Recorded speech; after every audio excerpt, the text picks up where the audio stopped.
Thank you. Good evening, everyone, and welcome. Thanks for taking the time to join this public information session for the New York, New Jersey Harbor and Tributary Study. My name is Jesse Miller, and I'm with the U.S. Army Corps of Engineers. I'll be facilitating today's meeting. We appreciate your interest in this study, which is focused on addressing coastal storm risk for the region. This study is a collaborative effort between the U.S. Army Corps of Engineers, the state of New Jersey, and the state of New York in partnership with the city of New York. We'll hear from our two sponsors with opening remarks shortly, but the purpose of today's presentation is to provide you with an update on the study's progress, specifically focusing on the development of actionable elements. These are potential near-term localized projects designed to reduce flood risk. We'll be sharing information about these proposed projects, their potential benefits, and how they were developed. The presentation's around 20 to 30 minutes, and after which we'll have a dedicated question and answer period. I'd encourage you to submit your questions through the chat function, and we'll do our best to address as many questions as possible during the session. If we're not able to get to your question today, we'll collect all of the comments and questions that come up, and responses will be provided in the final report.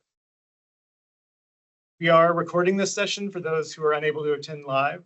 The recording will be posted on the study webpage, and Diana's putting a link into the chat where you can access that webpage. We also have a draft feasibility report that will be available for review starting tomorrow, and that will have a public comment period that will close on August 25th. With that, I'll turn it over to Dennis Reinecht from the New Jersey Department of Environmental Protection, who will provide some opening remarks, followed by Matt Chelbis from the New York Department of Environmental Conservation. So Dennis, over to you. Thanks, Jesse. I'm Dennis Reinecht, Director of Resilience Engineering Construction within the Watershed and Land Management Program here at the DEP of New Jersey. I wish to thank the Corps of Engineers for holding this public update on the New York, New Jersey HATS project and for issuing this draft feasibility report for public comment tomorrow.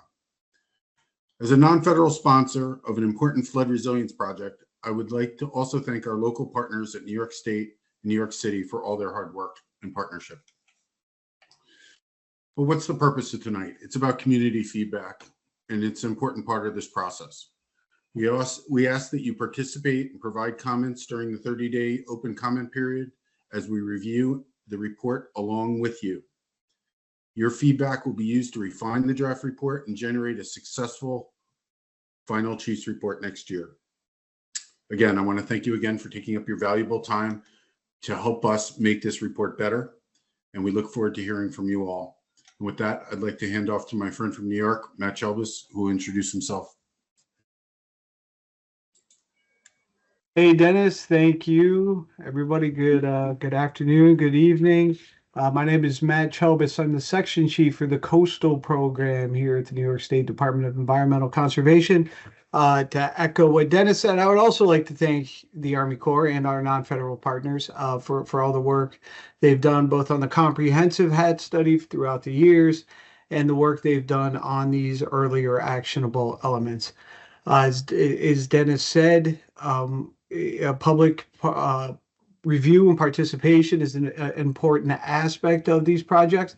One just additional thing I wanted to note is the Corps, the Army Corps of Engineers has a pretty aggressive schedule to hopefully, right, if everything goes well, and dependent on public comments and sponsor comments, to potentially authorize these projects in the Water and Resources Development Act of 2026. Because of that, they're on a very tight schedule and do not anticipate extending the public comment period past 30 days. So I know for the previous HATS reports, they were extended several times. So I would just ask that as you review the report, right, it is a pretty lengthy report with quite a bit of information. I think the Army Corps is going to try to point you in the right direction in the report throughout the presentation. That just you keep that in mind during your review. So again, thank you to the Army Corps. Thank you to New Jersey in New York City. New York State DEC will be reviewing the report along with everybody else during the public comment period. And we'll also be providing comments and feedback back to the Army Corps of Engineers. So thank you very much. Over to you, Jesse. Thanks, Matt, and thanks, Dennis. Now I will turn it over to Bethany McClanahan, our project manager, and Danielle Tomaso, lead planner, to begin the presentation. Bethany, over to you. Thank you, Jesse. Thank you, everybody, for joining this evening. We're happy to provide this update to you all. So here's the agenda for today's meeting. What we wanted to provide in the presentation today is a brief overview of the study background, where we left off, where we are now, and why. A little about the planning process and the draft proposed plan for the actionable elements, which will be described further down in the presentation. After the presentation, we'll have a question and answer session where the study team will answer your questions and learn about your priorities for action. This presentation, as Jesse noted, is being recorded and will be posted to the study website sometime next week.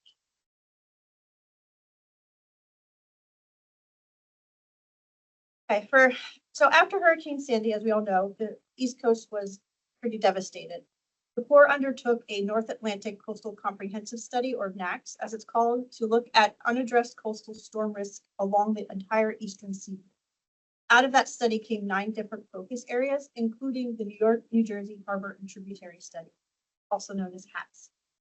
As this was an area that had not previously been evaluated comprehensively for coastal storm risk by the Corps.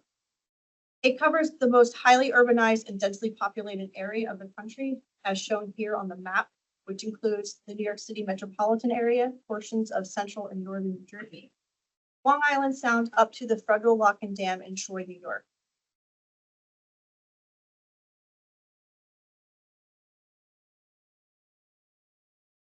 The study, which formally started in July, or was signed July of 2016, was cost shared 50-50 until July of 2022 with New York and New Jersey, who split the non-federal share evenly. But from that point forward, from 2022, the study is being performed at 100% federal expense.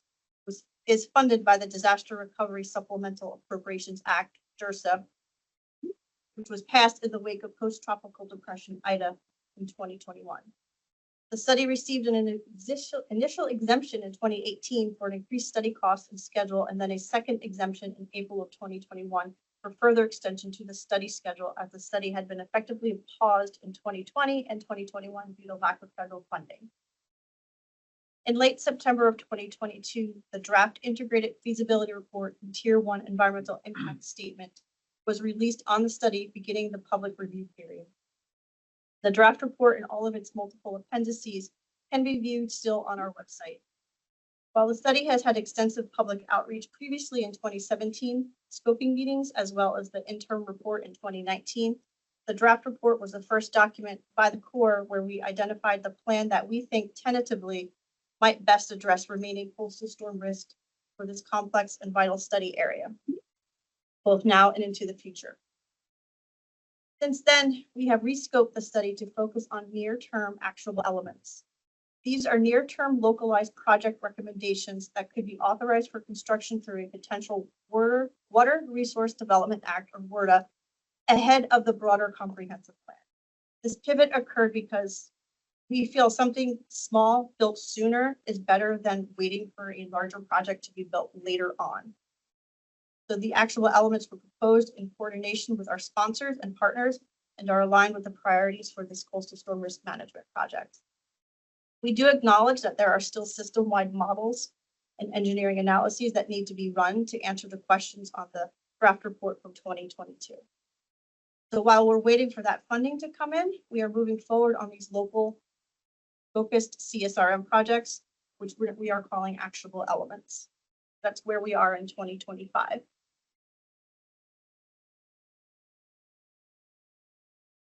So Actionable elements, as we stated previously, are near-term localized project recommendations that could be authorized for construction through a potential Water Resource Development Act ahead of the broader comprehensive plan. The PDT shifted focus to find actionable elements to include as part of an interim response document in advance of a final Chief of Engineers report for the tentatively selected plan to reach a point of completion to meet the requirements of the DERSA funding. At that time, we are only scoped to look at these actionable elements for potential inclusion into WRDA 26. The current effort advances areas that were in collaboration with New York, New Jersey that have sufficient information to achieve a chief's report according to the existing budget and possible time extension to complete in time for potential construction authorization. These interim reports are being advanced as components of the overall comprehensive plan and will identify the synergies between these actionable elements and the larger comprehensive plan. We can potentially look at additional opportunities for future WRDA in actionable elements, subject to availability of funding. Okay, thanks, Bethany, and good evening, everyone. My name is Danielle Tomaso, and I'm the Studies Lead Planner. And I would like to share with you how we identified several of these actionable elements that are detailed in the draft report. But first off, I think it's important to understand that when we started this process, we started with a very broad scope and we screened over 100 sites all throughout the study area. This wasn't a quick one-time process. We went through 4 iterations of screening to ensure we were being thorough enough and considering all potential areas and solutions to mitigate flood risk. So to narrow down the initial list of over 100 sites, we used a set of 6 specific selection criteria. And these criteria were carefully chosen to reflect the key study objectives and to ensure that we're prioritizing sites with the greatest potential for inclusion in potential upcoming legislation that could lead to project authorization. And remember, authorization is the permission that Congress gives the Army Corps to construct a project. So the criteria include factors like having the available existing information that would help us to meet our aggressive schedule to make sure any project could be ready for recommendation to Congress soon. It includes being able to achieve full NEPA compliance. It includes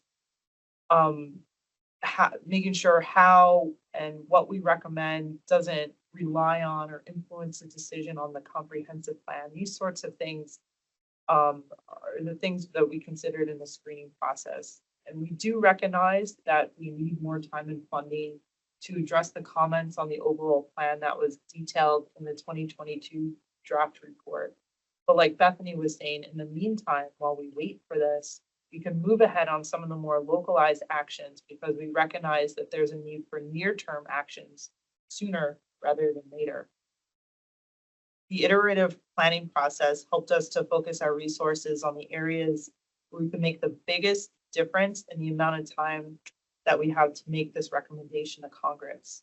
This ensures that the project can be constructed as soon as possible, while in parallel, we wait for funding that's needed to complete the overall comprehensive plan that's going to investigate a broader, more regional approach to reducing flood risk. And I just want to highlight that again, because I think it's a really important point about our planning process, that we're focusing currently on sites that meet these criteria at this time, so we can make a recommendation to Congress next year. That does not mean that other sites are crossed off the list for consideration. It just means that we have the opportunity to identify more sites when we receive additional funding sometime in the future in order to investigate other potential actionable elements in a potential future study phase. I think that's important because that's really why we are here today. Okay, so ultimately, only a few sites met these criteria, and they were chosen as our final group of potential actionable elements. We have 1 site in New Jersey and 2 sites in New York. And the first one I want to share with you is the East Riser actionable element, which is located in the Meadowlands of New Jersey within the Hackensack-Passaic planning region. This project area includes the East Riser ditch channel in Bergen County in the boroughs of Moonachie and Karlstad. It begins at the mouth of the channel where it connects to Barry's Creek, near Stark Road, and extends the entire length of the channel up to Teterboro Airport. This area is very vulnerable to two types of flooding. One is coastal storm flooding from storm surge that comes up the Hackensack River. And then we also have flooding from fluvial events, which are caused by heavy rainfall or river overflows. So we know that these flood events cause significant damage in the area to property, they disrupt our lives, and they pose a great safety risk to residents in the area. So to address these challenges, the proposed project focuses on increasing the conveyance and channel capacity of the East Riser Ditch Channel. So the project includes channel modifications, several culvert replacements, and a railroad bridge replacement. And these proposed improvements are designed to complement the state of New Jersey's planned pump station replacement project. And between the two projects, it's going to significantly enhance the community's resilience to flooding. That's just an overview. If you want more details about this actual element, I encourage you to look at chapters 4 and chapter 6 in the draft report that will be released tomorrow, and also Appendix B for engineering details. The next actionable element I want to tell you about is the Harlem River actionable element, which is located in the Harlem neighborhood of Manhattan, extending along the Harlem River from just south of the McCombs Dam Bridge to the West Harlem River Drive Service Road. This project presents an opportunity to advance a portion of the combo seawall floodwall project detailed in the September 2022 draft report. And it includes two potential alternatives, one that includes a flood wall and road gates along the shoreline and the Harlem River Drive, and then a second alignment that includes flood walls and road gates more inland in the neighborhood. I do want to note just one important thing about this site. During our analysis, it became very clear to us that we'll need more time to develop a plan that could meet engineering design requirements and other requirements tied to our criteria. And that means that it's not ready yet for potential authorization and legislation like a Water Resources Development Act. There are several reasons for this longer timeline. I think most importantly, we believe that robust public coordination and more engineering analyses are essential to coming up with a really good plan. We want to ensure that the broader efforts along the Harlem River and the expectations of the community are thoroughly considered. And also to note is that the state and city of New York are currently investigating water quality improvements and investing in these, and also looking at ways to create waterfront access in the area. So we want to ensure that what we propose at this site supports these existing efforts and is a holistic improvement to the area. So we're going to continue developing this site for inclusion in a future interim feasibility report that could be recommended for potential congressional authorization. We're going to take the extra time, and that will allow us the opportunity to ensure the development of this site fully supports and enhances the ongoing efforts in community needs. And I'll share that if you want to see the detail about this site, please look at chapters 4 and 6 of the draft report and also Appendix B. And then finally, the last actionable element I want to tell you about is the Oakwood Beach actionable element, which is located in the Lower Bay Planning Region, southeast of Great Kills Park and the Oakwood Beach neighborhood of Staten Island. The project area is between Buffalo Street and the city's Oakwood Beach Wastewater Resource Recovery Facility. This neighborhood, Oakwood Beach, has experienced significant damage from coastal storms and flooding, and this site is designed to mitigate future flood risk. It has a nature-based solution that uses the power of nature to provide benefits to the community and the environment. It includes 3 components. The first is the removal of invasive non-native plants that are not beneficial to the local ecosystem. The second component is the creation of a diverse mix of native plants and tidal channels, and this will act as a natural buffer against storm surge. And then the third component is the restoration and enhancement of existing dunes to provide an additional layer of defense. And if you want to know more about this site, I encourage you to look at chapters 4 and 6 of the draft report and also Appendix B. So what's next? We keep on talking about the draft report. The draft report is going to detail all the information we hear tonight and a lot more in detail. It'll be available on our study website on July 24th. And it tells the story of the screening and selection of the actionable elements, of the analyses that we used in their selection. And it also has a lot of engineering and economic and environmental details. So please check out the report if you want to do a deep dive into what you heard today. I'll note that the report is an interim response document, which means that more investigations subject to the availability of funding could lead to the recommendation of additional actionable elements in future interim response process reports. So just thinking about process again and where we're at in it, this is not the this could potentially not be the last word on hats. This is just the first grouping of actionable elements that the Corps is looking at. Subject to the availability of funding in the future, we could look at even more. And I'll also note this report is draft, meaning that the information in it is subject to change based on new information and your feedback.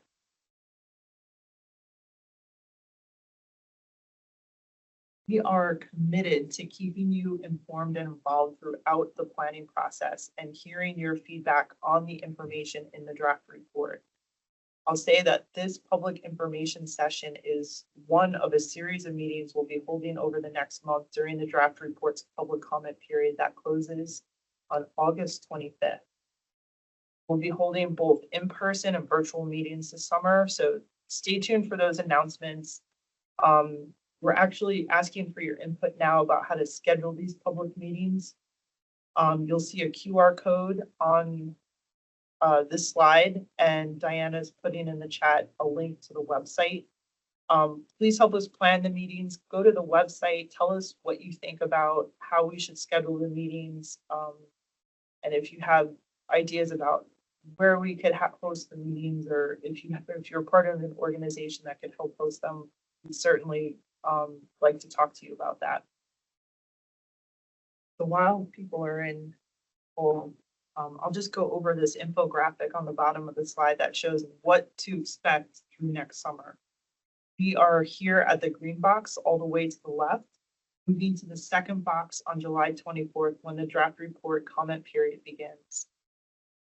We'll spend time in the fall and into next year considering and incorporating your feedback as we further analyze the project before submitting a final report to Army Corps headquarters next March.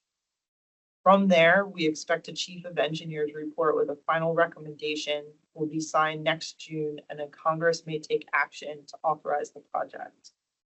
And beyond what you see on this slide, if you were to keep on going right, is potential future work subject to the availability of funding that could lead to the recommendation of additional actionable elements in future interim response reports. And I mentioned that this public information session is one in a series of meetings we'll be holding over the next month. All the details, including the dates, times, and locations of those meetings, will be posted on the study website and shared via email. There are several ways you can stay up to date on the study progress. The first is to please consider joining our study listserv. I think this is the best way to receive direct updates and announcements. You can also email the study team directly or call Bethany to get in contact with us. Also, check out our website. It's a central place for all things related to the study.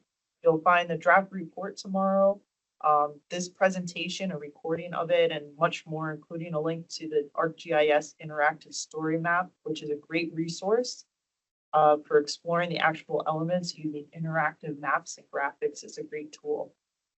You want to make sure you have the information you need and your voice is heard. We are committed to keeping you informed and involved throughout the planning process. So please take advantage of these resources and reach out to us if you have an idea, a question, or a concern you'd like us to know.